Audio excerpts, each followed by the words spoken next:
السلام عليكم، ازيكم يا شباب؟ عاملين ايه؟ هنشتغل النهاردة على آخر جزء في المقاومة، وهنحل من السؤال 71 لسؤال 94. سؤال 71: سلكان من نفس المادة، يعني ليها نفس الرو اي. طول السلك التاني ضعف طول السلك الأول، يعني ال2 بتساوي 2 ال1، وقطره يساوي نصف قطر السلك الأول، يعني قطر السلك التاني اللي هو 2R2 بيساوي R1. عاوز النسبة بين مقاومة السلك التاني للسلك الأول، يعني عاوز R2 لR1. هتساوي R بتساوي رو اي في ال على ال A، واقدر افكها لباي R تربيع. الباي عندي ثابتة والرو اي قلنا ان هي ثابتة، يبقى R2 للR1 هتساوي ال2 لل1 في R1 تربيع لR2 تربيع. هتساوي، قلنا ان ال2 بتساوي 2 ال1 على ال1 مضروبة في R1 بتساوي 2R2، يعني هتساوي 4R2 تربيع، علشان هنا في تربيع على R2 تربيع. R هتروح مع R والL مع L، يبقى ال2 في 4 ب8، يبقى النسبة 8:1، يبقى الإجابة هتبقى رقم ب. سؤال 72: موصل منتظم المقطع طوله 20 متر ومقاومته 108 أوم، وموصل آخر من نفس نوع مادة الموصل الأول طوله 5 متر، ومساحة مقطعه 3 أمثال مساحة مقطع الموصل الأول، فإن مقاومة الموصل الثاني تساوي ال1 بتساوي 20 متر، و R1 بتساوي 108 أوم، وال بتاعة الموصل التاني بتساوي 5 متر، وال A بتاعة الموصل التاني بتساوي 3 أمثال الموصل الأول، واحنا عاوزين ال R2. ال R بتساوي رو E في ال L على ال A، والرو عندي الرو E عندي ثابتة لأن هما من نفس نوع المادة، يبقى نسبة ال R1 ل R2 بتساوي L1 ل L2 في ال A2 على ال A1، يبقى ال R1 ب108 وال R2 احنا عاوزينها، وال L1 قلنا ان هي ب20 وال L2 قلنا ان هي ب5. ال A2 بتساوي 3A1 على ال A1، ودي هتروح مع دي، يبقى 108 على R2 هتساوي، هنضرب دول في بعض يبقى هتبقى 60 على ال5، هنضرب طرفين في وسطين يبقى R2 هتساوي 5 في 108 على 60. احسبها على الكالكوليتر وهتطلع معاك ب9 أوم، يبقى الإجابة هتبقى رقم ج. رقم 73: قضيب معدني اسطواني الشكل، مساحة مقطعه 2 سنتيمتر مربع، يبقى دي ال A، مقاومته 22.5 أوم، يبقى دي ال R. فإذا تم سحب القضيب بانتظام حتى أصبحت مساحة مقطعه 1.5 سنتيمتر مربع، يبقى دي ال A2، وهنا ال A1، ودي ال R1، وهو عاوز ال R2. قالك تم سحب الملف. تم سحبه يعني الملف كان كده بالشكل ده، تم سحبه يعني اتشد طول والمساحة بتاعته صغرت. تمام كده؟ تمام. كنا شرحنا في الفيديو اللي فات ان في حالة السحب والضغط وإعادة التشكيل بنستخدم قانون ال R اللي فيه الفوليوم، يبقى ال R بتساوي الرو E في الفوليوم على ال A تربيع، أو الرو E في ال L تربيع على الفوليوم. وفي المسألة مدينا مساحات، فاحنا هنستخدم القانون ده. الرو E ثابتة عشان هو نفس السلك في طبيعي نفس المادة، والحجم كده كده ثابت، يبقى علشان اجيب ال R2 انا هعمل نسبة بين ال R1 لل R2 هتساوي A2 تربيع ل A1 تربيع. ال R1 ب22.5، وال R2 احنا عاوزينها، وال A2 ب1.5 تربيع، وال A1 ب2. R2 هتساوي 22.5 في 4، هنعمل مقص، على 1.5 تربيع ب2.25، وتطلع معانا 40 أوم. يبقى الإجابة هتبقى رقم ب. رقم 74، سحب سلك معدني بانتظام حتى أصبح طوله ضعف طوله الأصلي. L2 بتساوي 2L1، وعاوز المقاومة. R1 للR2 هتساوي، ما تقوليش L1 على L2، لا هنا قالك سحب، فاحنا هنستخدم القوانين اللي فيها الفوليوم، والقوانين دي بيكون فيها ال تربيع والA تربيع. يبقى ال1 تربيع على ال2 تربيع هتساوي ال1 تربيع، وال2 بتساوي 2L1 هتساوي 4L1 تربيع، ودي هتروح مع دي. يبقى المقاومة زادت لي 4 أمثلة، يبقى الإجابة هتبقى رقم ج. رقم 75، سحب بانتظام سلك معدني منتظم المقطع فقل نصف قطره بنسبة 20%، فإن المقاومة الكهربية تزداد بنسبة كام تقريبا؟ هو يقصد هنا إن ده مقدار النقص بس، تمام؟ يعني ما تقوليش إن R2 بتساوي خمس R1، لأ ما تقوليش كده.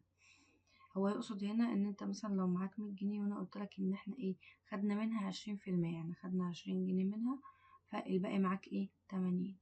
تمام كده، تمام. يبقى 20 على 100 هتساوي 1/5، هتساوي 0.2، يبقى دي R1. يبقى R2 هتساوي R1 اللي هي الأصلية ناقص مقدار النقص اللي هو 0.2، R1 هتساوي 0.8 R1. يبقى دي R2.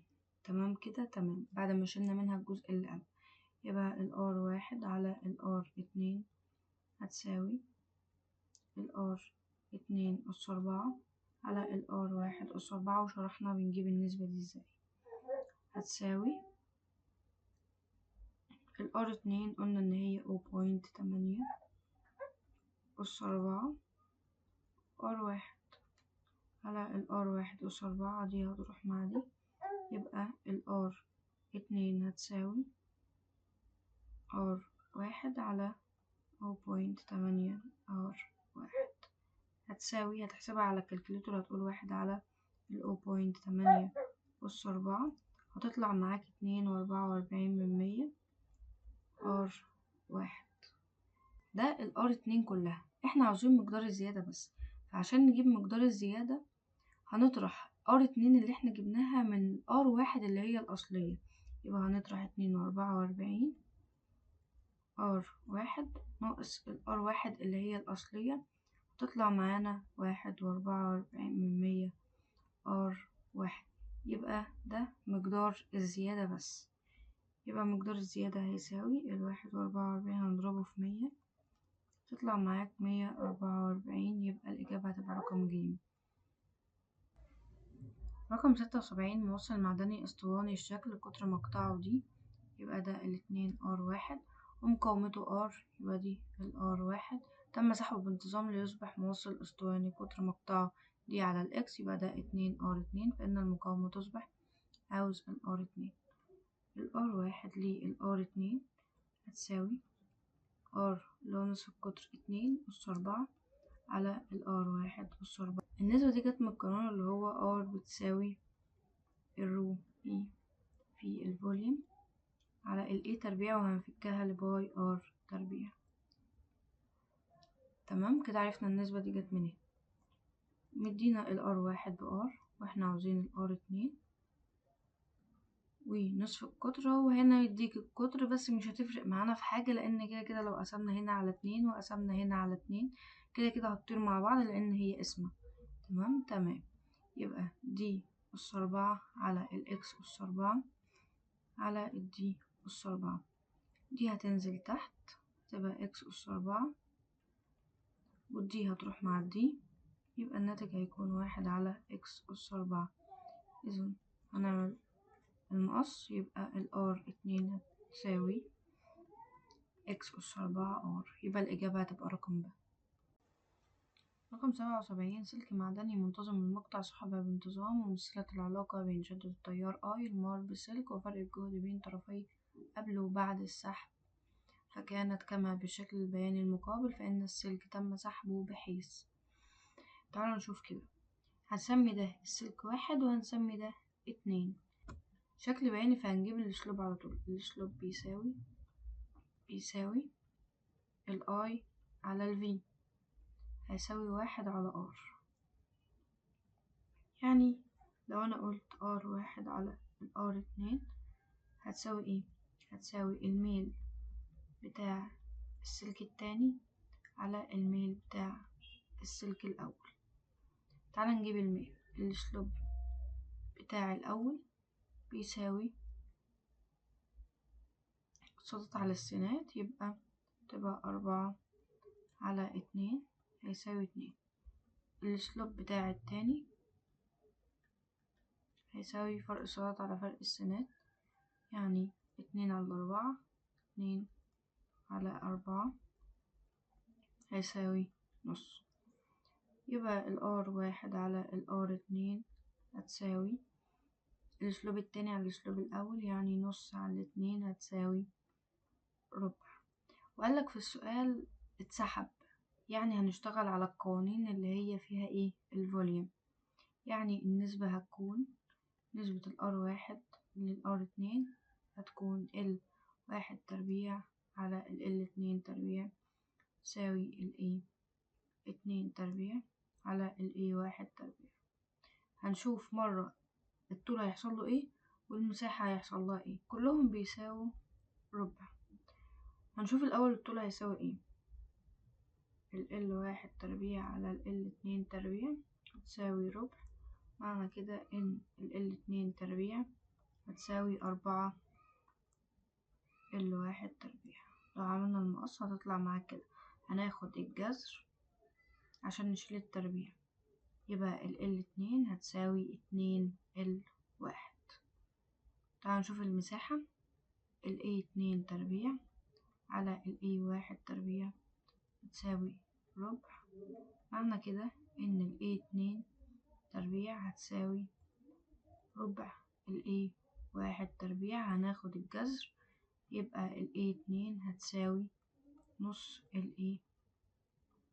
معنى كده ان المساحة قلت للنص، وهنا الطول زاد للضعف. تعالوا كده نبص على الاختيارات. اول حاجة بيقولك زاد طوله للضعف، تمام. زاد طول 9 امثال، لا. قلت المساحة للثلث، لا. قلت المساحة للتسع، لا. يبقى الإجابة هتبقى ايه؟ رقم ألف. رقم 78 فيها الشكل المقابل موصل كهربي على شكل متوازي مستطيلات مصمت، يمكن توصيل أي زوج من الأوجه المتقابلة له بمصدر كهربي. تمثل المسارات 1 و2 و3 الاحتمالات الممكنة لمرور تيار كهربي خلال الموصل، فأي هذه المسارات يكون له مقاومة أكبر. تعالى ناخدهم مسار مسار ونشوف. المسار الأول ماشي كده، يعني ماشي في الوجه ده، تمام كده، يعني أخد مساحة الوجه ده، وده شكل مستطيل، يبقى المساحة بتاعة الطول في العرض يبقى 2 التربيع. طيب الطول بتاعه هو ماشي في الوجه ده، يبقى أخد طول الضلع ده، يبقى 3L، يبقى طوله 3L. R بتساوي ده بتاعة المسار الأول، الرو E في ال على ال A بتساوي رو E في 3L على 2L تربيع، دي هتروح مع دي هتساوي 3 على 2 رو E على ال R2 بتاعت المسار التاني. المسار التاني ماشي في الوجه ده، في الوجه ده، تمام كده، يعني أخد مساحة الوجه ده ومساحته 3L في ال يبقى 3L تربيع. والطول بتاعه هو ماشي في الوجه ده، يعني أخد طول الضلع ده، يعني الطول بتاعه 2L، يبقى ال R بتاعته هتساوي رو E في طول 2L على 3L تربيع، دي هتروح مع دي يبقى 2 على 3 رو E على ال R3 بتاعت ايه؟ المسار التالت. المسار التالت ماشي جوه الوجه ده، اللي هو ده، ماشي جوه الوجه ده اللي هو ده،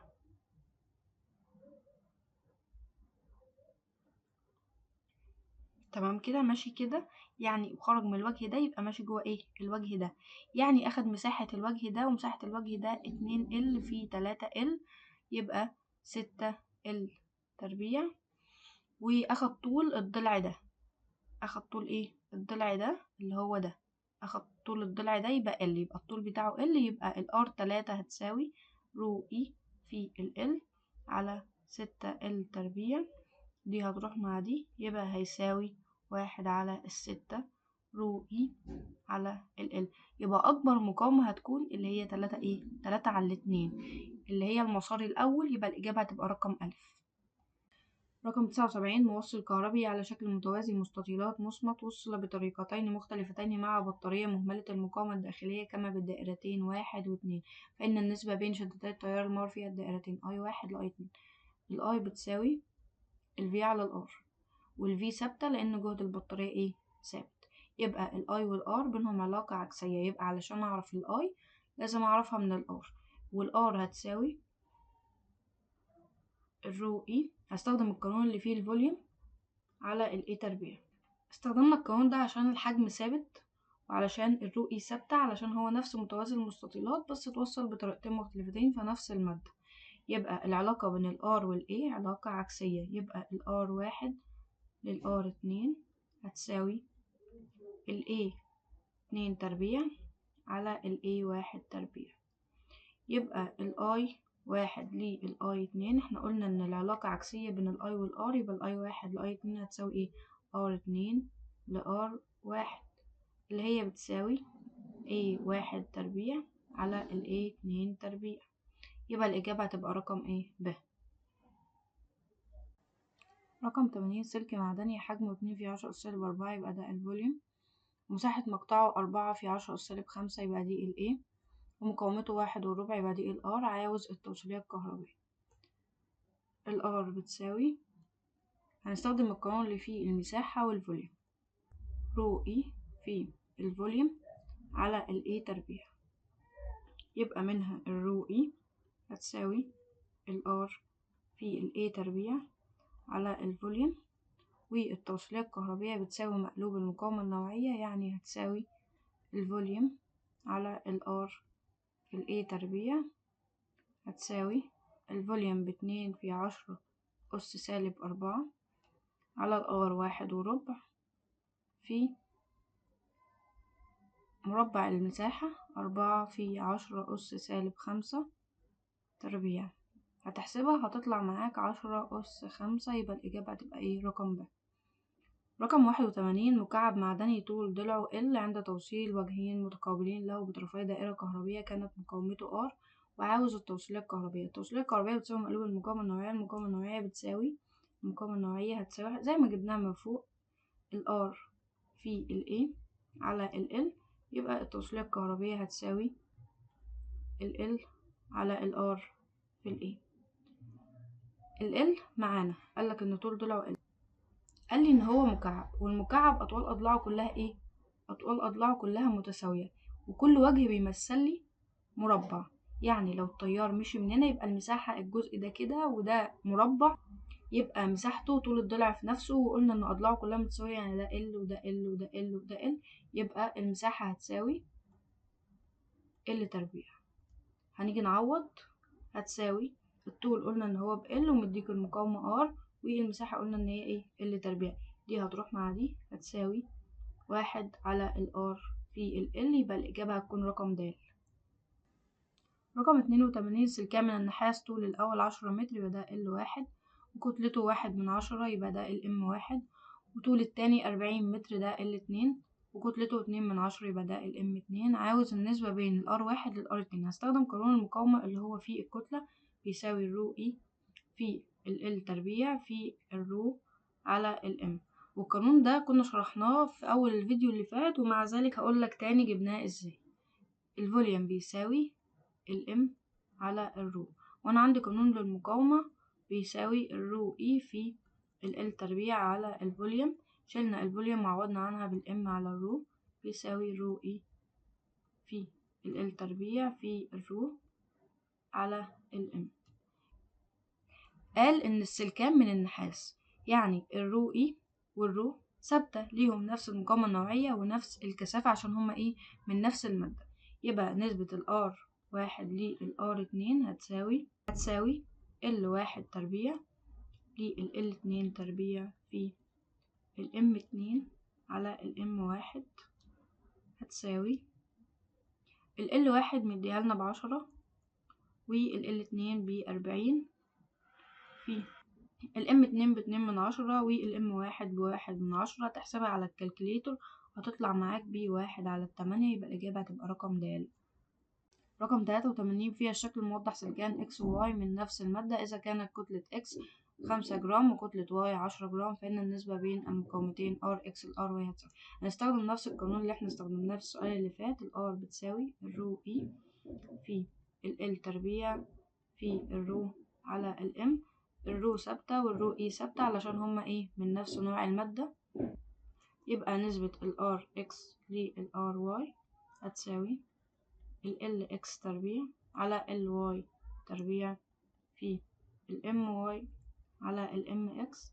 هتعوض ال LX ب L يبقى L تربيع وال LY بنص يبقى ربع L تربيع في كتلة ال Y ب10 وكتلة ال X ب5. دي هتروح مع دي والأربعة هتطلع فوق. يبقى 4 في 10 على 5 هتساوي 8. يبقى النسبة 8/1. يبقى الإجابة هتبقى رقم ج. رقم 84 فيها الشكل المقابل موصل طوله 3.14 يبقى دي ال ومقطعه على شكل نصف دائرة قطرها 2 ملم يبقى دي ال2 R ويمر به تيار كهربي. فإذا علمت أن المقاومة النوعية لمادته 10⁻6 يبقى دي الرو E. عاوز المقاومة. هو مدينا ال ب3.14 ومدينا الرو E ب10⁻6 ومدينا القطر اللي هو 2R ب2 ملم. فهنجيب منها نصف القطر. يبقى نصف القطر هيساوي نقسم على 2 هيساوي 1 وهنضربه في 10⁻3 عشان يبقى ايه المتر. المساحة بتساوي باي R تربيع. قال ان مقطعه على شكل نصف دائرة يبقى المساحة هتساوي نص باي R تربيع. تعالوا نعوض. ال R بتساوي رو E في ال L على باي R تربيع يبقى هتبقى نص باي R تربيع هتساوي الرو E ب10⁻6 في ال L ب3.14 نص في الباي مديهالنا ب3.14 في 3.14 في ال R تربيع. ال R ب1 مضروبة في 10⁻³ تربيع. هتحسبها على الكالكوليتر وهتطلع معاك ب2 أوم. يبقى الإجابة هتبقى رقم د. رقم 85 اسطوانة مجوفة من معدن مقاومته النوعية 2 في 10⁻8 يبقى دي الرو E.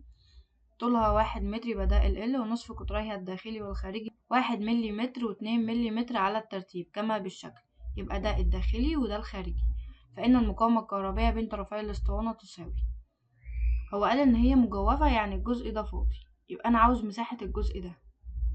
عشان أجيب مساحة الجزء ده هجيبها منين؟ هطرح مساحة الدايرة كلها اللي هي الدايرة الكبيرة ناقص مساحة الدايرة الصغيرة. يعني بتساوي الباي R بتاعة الدايرة الكبيرة ناقص الباي R تربيع بتاعة ايه الدايرة الصغيرة. هاخد الباي عامل مشترك والباي بتساوي 3.14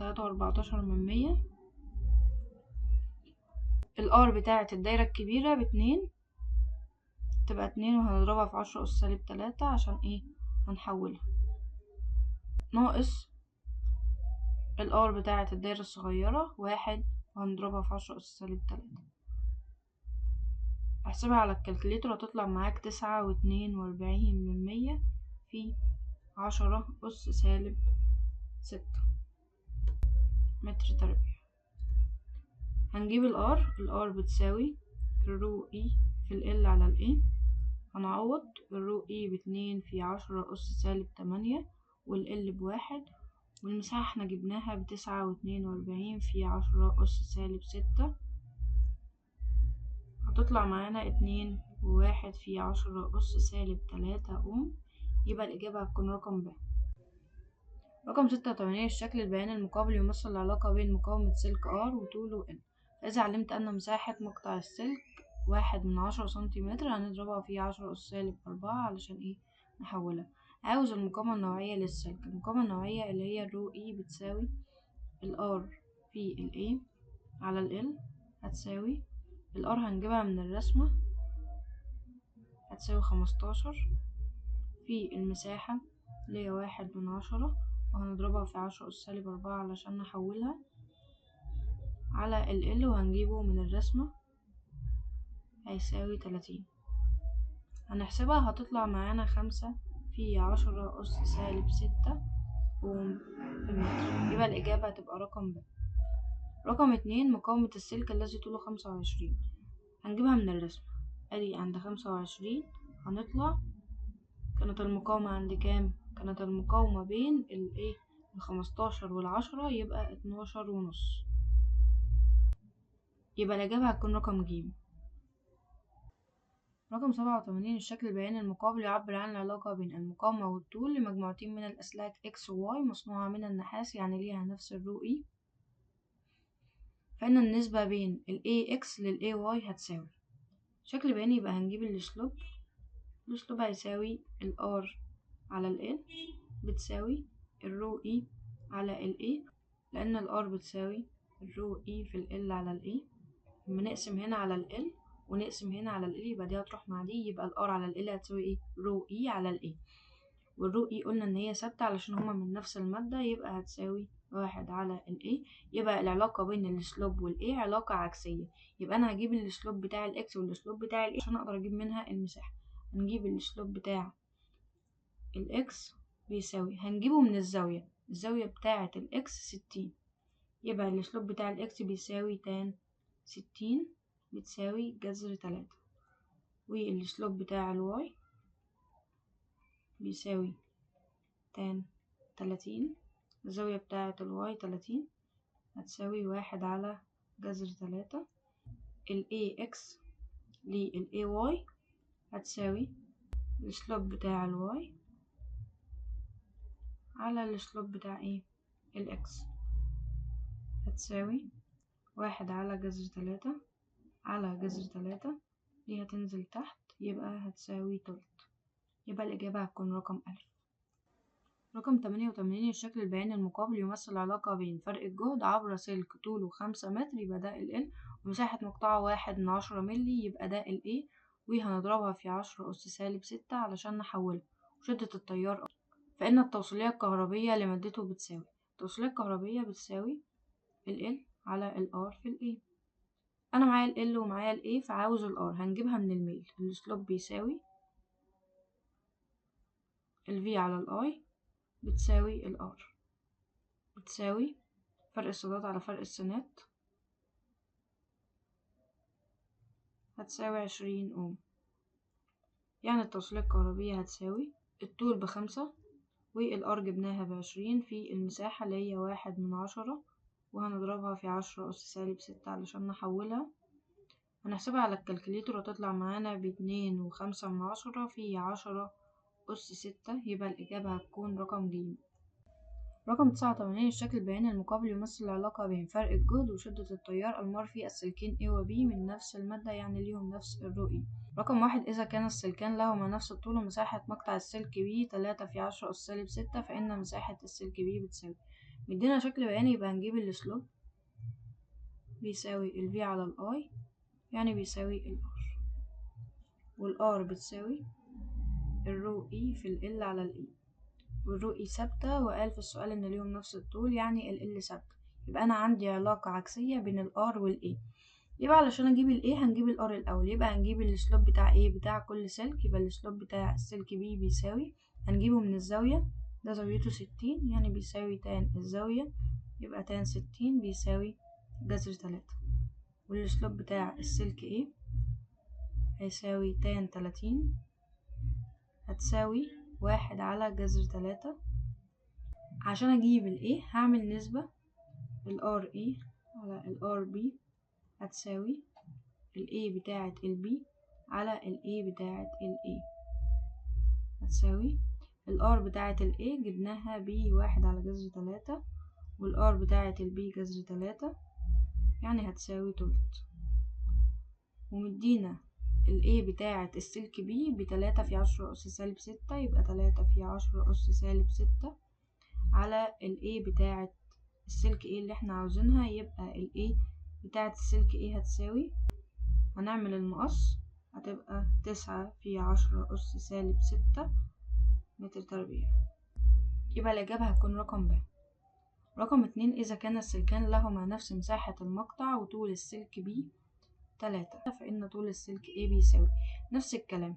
يبقى ال R بتاعة ال A لل R بتاعة ال B هتساوي ال L بتاعة ال A لل L بتاع ال B تلت، وتساوي ال L بتاعة ال A اللي احنا عاوزينها، ومدينا الطول بتاع ال B 3. هنعمل المقص، يبقى ال L بتاع ال A هيساوي 1 متر. يبقى الإجابة هتكون رقم ألف.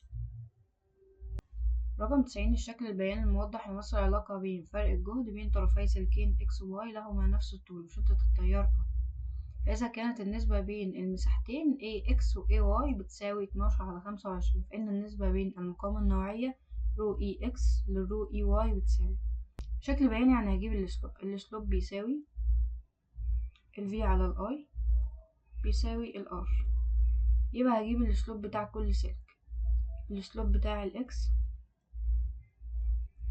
بيساوي فرق السرعات على فرق السنات 2 على 0.6 هتساوي 10 على 3. والسلوب بتاع الواي بيساوي فرق السرعات على فرق السنات هيساوي 1.6 على 1 هتساوي 1.6. يبقى دي ال RX ودي ال RY. الرو E بتساوي ال R في ال A على ال L، وال L ثابتة علشان قال لي ان ليها نفس الطول. العلاقة طردية هنا بين الرو E وال R في ال A. يبقى نسبة الرو EX للرو EY هتساوي ال RX على ال RY في ال AX على ال AY هتساوي ال RX جبناها ب10 على 3 وال RY جبناها ب1.6 في ال AX على ال AY مديها لنا ب12 على 25. احسبها على الكالكوليتر هتطلع معاك ب1. يبقى النسبة 1:1. يبقى الإجابة هتكون رقم ب. رقم 91، الجدول المقابل يوضح قيم مختلفة لأطوال ومساحات مقطع ومقاومات نوعية لأسلاك مصنوعة من مواد مختلفة. رقم 1، أي هذه الأسلاك يمر به تيار شدته 2 أمبير عندما يكون فرق الجهد بين طرفيه 10 فولت. عشان أعرف السلك اللي تياره 2 هجيب المقاومة لكل سلك، وبعد كده هجيب ال I لكل سلك.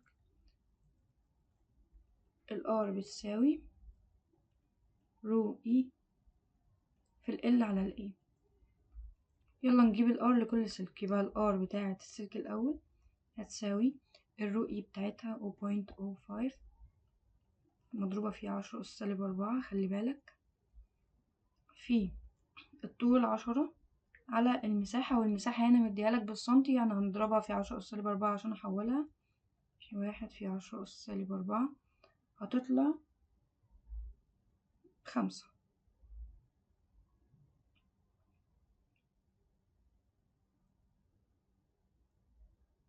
و R2 هتساوي المقاومة النوعية ب 0.25 مضروبة في 10 أس سالب 4 في الطول مديهولنا ب5، والA ب5/10 مضروبة في 10 أس سالب 4 عشان التحويل هتساوي 0.4. ال R 3 هتساوي المقاومة النوعية ب 0.5 في 10 أس سالب 4 والطول ب5 والمساحة ب1/10 في 10 أس سالب 4. هنحسبها هتطلع معانا ب25. ال R 4 هتساوي 0.005 في 10 أس سالب 4 في الطول ب5/10 على المساحة ب5/10 في 10 أس سالب 4 هتساوي 5 في 10 أس سالب 3. هنجيب ال I لكل سلك، وال I بتساوي ال V على ال R. مدينا فرق الجهد ب10. يبقى ال I بتاعة السلك الأولاني ال I بتاعة السلك الأول هتساوي 10 على 5 هتساوي 2. يبقى الإجابة هتكون السلك الأول. رقم 2، أي هذه الأسلاك يعطي كمية حرارة أكبر من باقي الأسلاك عند مرور نفس التيار خلال نفس الزمن. أكبر كمية حرارة يعني أكبر مقاومة، والأكبر مقاومة هو السلك رقم 3، يبقى الإجابة هتكون رقم ج. رقم 3، أي هذه الأسلاك يعطي قدرة حرارية أقل من باقي الأسلاك عند توصيل كل منها بنفس فرق الجهد. يبقى هستخدم القانون بتاع القدرة اللي فيه فرق جهد، يبقى بيساوي الفي تربيع على الار، والفي ثابتة علشان قال إن هي بنفس فرق الجهد. يبقى العلاقة بين القدرة والمقاومة علاقة عكسية، يبقى السلك الأكبر مقاومة هيكون أقل قدرة كهربية، هيكون السلك رقم 3، يبقى الإجابة هتبقى رقم ج. رقم 92، موصلان اكس وواي وزد كي منتظم المقطع من نفس المعدن، يبقى ليهم نفس الرو اي وطولهما ال و2 ال على الترتيب، وكل منهما متصل في دائرة كهربية كما بالشكل. إذا كانت القدرة الكهربية المستهلكة في الموصلين متساوية، يعني ليهم نفس البي، فإن النسبة بين المساحتين ال A بتاعة ال XY لل A بتاعة ال ZK، ال R بتساوي رو E في ال L على ال A. يبقى نسبة ال A XY لل A بتاعة ال ZK هتساوي الرو E هنا ثابتة، يبقى علاقة ال A مع ال R علاقة عكسية، يبقى هتساوي R ZK على ال R XY مضروبة في ال L XY على ال LZK. طب أنا مش معايا المقاومة، هنجيبها من القدرة. ال B بتساوي ال I تربيع في ال R، وال B ثابتة، يبقى العلاقة بين ال I وال R علاقة عكسية، يعني نسبة ال R ZK لل R XY بتساوي I XY على ال I تربيع على ال I ZK تربيع، يعني هتساوي ال I بتاعة ال XY I هتساوي I تربيع، وبتاعة ال ZK 2 I يعني 4 I تربيع. يلا نعوض. يبقى نسبة ال AXY لل A بتاعة ال ZK هتساوي ال R هنعوض عنها بالقيمة دي، يبقى هتساوي I تربيع على 4 I تربيع مضروبة في ال L بتاعة ال XY ب L، والطول بتاع ال ZK ب2 L، دي هتروح مع دي ودي هتروح مع دي، يعني هيساوي 2 في 4 ب8، يعني هيساوي 1 على 8، يبقى الإجابة هتكون رقم د.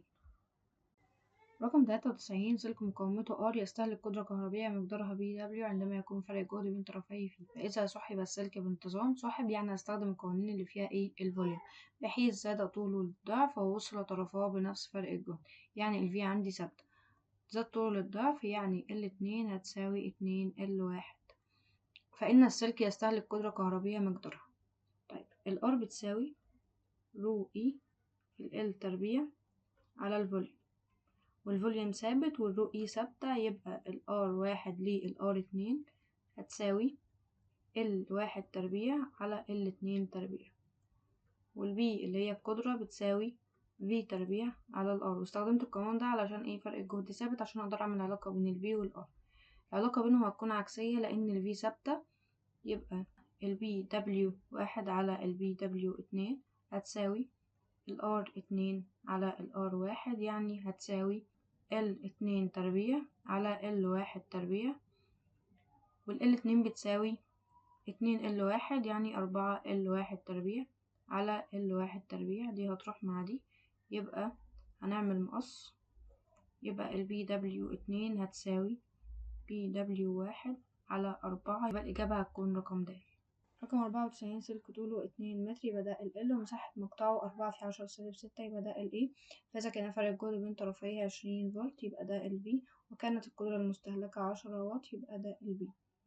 عاوز المقاومة النوعية. المقاومة النوعية رو E بتساوي ال R في ال A على ال L، وأنا مش معايا ال R فهجيبها من قانون القدرة. ال B بتساوي ال V تربيع على ال R، ال R هتساوي ال V تربيع على ال B، يعني هتساوي 20 تربيع على 10 هتساوي 40 أوم.